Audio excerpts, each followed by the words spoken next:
In today's news for you, the United States and our allies push for a strong UN measure against Syria's arms. Professor Joel Samuels from the USC School of Law is an expert in foreign relations. Comment first, Professor, on this UN Secretary General releasing the report today about the confirmation of sarin.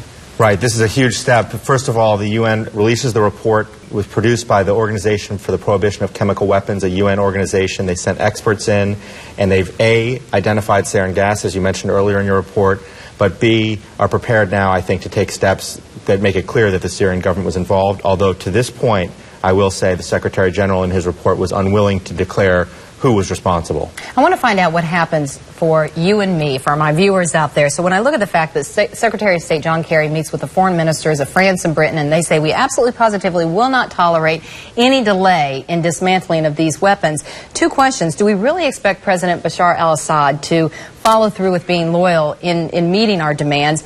And if there are delays, what's that mean for Americans in what we would have to do? Well, let me take that first question first. The fact of the matter is that I think we can expect that he will follow through at this point. I think that's one of the most important pieces of the UN report today. The Secretary General now has the backing he needs, the scientific evidence that he needs to push harder, to push the Security Council if the Security Council isn't willing to take action.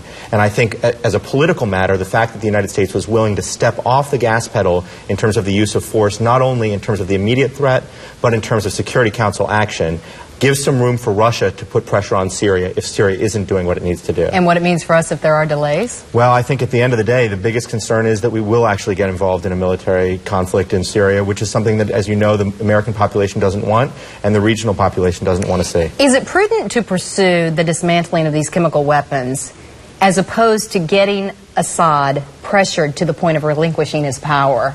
I think it is for two reasons. First, who knows who will come into power? If the chemical weapons are still there, who knows what that person or that group will do with those weapons. So we want the weapons out of the country. That's our main focus at this point. But yet he used conventional military means and airstrikes. So getting rid of the chemical weapons, I mean, how much does it really do? Well, the main thing is that really, at the end of the day, it protects the population from the use of these horrible weapons. How does it protect them in the long run? Well, it takes away one of his main tools in his arsenal. But we need to be careful about regime change in that country. We don't know what the we don't have a strong enough sense of what the rebel forces would bring in. We've seen what happened in Egypt when there was a change in government. So I'm not advocating in favor of the Assad government, but I am suggesting that some caution and prudence in terms of what an alternate government would look like and how heavily the United States should be involved in making a change in government in that country should be. I think we should exercise great caution in that way. Professor Joel Samuels from USC, thank you for your pleasure. insight. Appreciate it. We'll have him back again, as you can imagine. Follow me on Twitter at Dawndy WISTV or my Facebook page, Dawndy Mercer Plank WISTV. The interview with the professor will be there shortly.